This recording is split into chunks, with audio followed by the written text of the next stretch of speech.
We're looking live over Myrtle Beach, and the storm right over the top of the southeastern part of the state as we speak after it struck the Florida coast earlier this morning. The floodwaters got so deep in St. Petersburg, Florida. Look at this. People were able to take canoes, surfboards, whatever they could find, and just ride around in the streets. Several cities across the northern part of Florida seeing widespread flooding, and thousands are without power.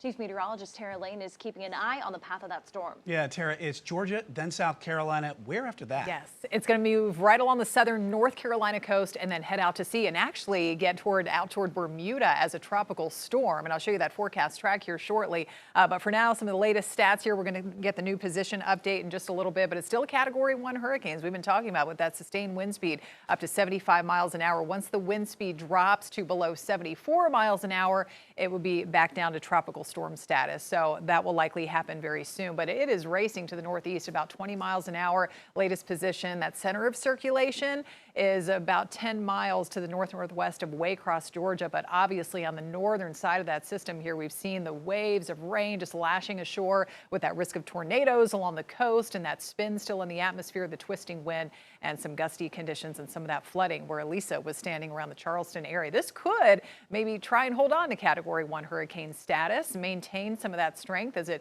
heads into South Carolina a little bit later on, but then quickly thereafter moving, say, near the Wilmington Crystal Coast area, becoming a tropical storm, still though packing wind speeds of possibly about 60 to 65 miles an hour, and then it does head back out to sea, curves down a little bit and heads right toward Bermuda going into the weekend, back out over the open waters of the Atlantic. Now bringing it back closer to home, what are we going to see around here? Pretty much exactly what a lot of you are seeing right now, which is that northern outer edge of the rain bands lining up kind of near the I-85 corridor on either side, south and east. And this is where we're going to continue to see the majority of the rain for the rest of the night. Light, moderate, heavy, just steady rain that continues to lift in from the south, right over the Charlotte area through Gaston County, out towards Stanley County. We've got that rain a little bit heavier, more of that yellow and orange showing up, some of the more intense rates of rain here coming ashore around that center of circulation, which is still, again, down in Georgia, but all of that wrapping in with some of that severe weather out along the coast. So we check out Futurecast. Rainy weather will continue. You can see how it really doesn't shift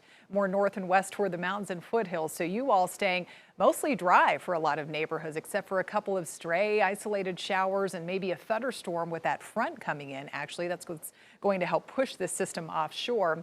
But rainy weather lasts into the night, gets a little heavier, possibly east along Highway 74, and that's why we're still watching for the possibility of some flooding. But already everything quickly clears out as we head into tomorrow morning. So it's back to sunshine. A lot of you will be waking up to sunshine early tomorrow. But before that happens, we could be tallying up rainfall totals anywhere from 1.5 inches to even close to 3, 4, 5 inches of rain. Those higher amounts to the east, not nearly as much the farther north and west you go away from Charlotte. So that's why we do not have the flood watches in effect there. Again, some of the steady rain, it runs out of places to go. It piles up and gets a little heavy in some of these same areas over and over again. That could lead to flooding. So that flood watch extends into tomorrow, at least through the morning. Rainy conditions, as I said, through tonight. The wind will be picking up later tonight. Wind gusts around 30 to 35 miles an hour expected, but starting tomorrow, yes, it is back to that sunshine. We've got temperatures sitting in the 70s today. We check the wind right now. It's generally on the light side, but as I said, those future wind gust speeds expected to be, especially from Charlotte south and east, around that 25 to 35 mile an hour range, especially out toward Richmond County, Chesterfield County, closer, a little bit closer to that center. And then the wind does start to die down by tomorrow afternoon. Things settling down as we kick off the weekend. It's going to be just gorgeous outside with that low humidity, drier air sweeping in behind the front.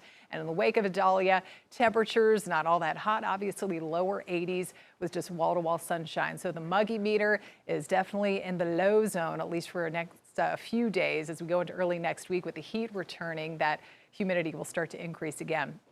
Mountain forecast, lots of sunny pictures there for you all too as we head into the weekend. Early next week, we're back in the 80s. So that 7-day forecast is a nice one. After we get through the rain tonight and some of that gusty wind, it all pulls away tomorrow morning, tomorrow afternoon. Beautiful, and we stay nice and dry, just heating back up into the 90s starting Labor Day.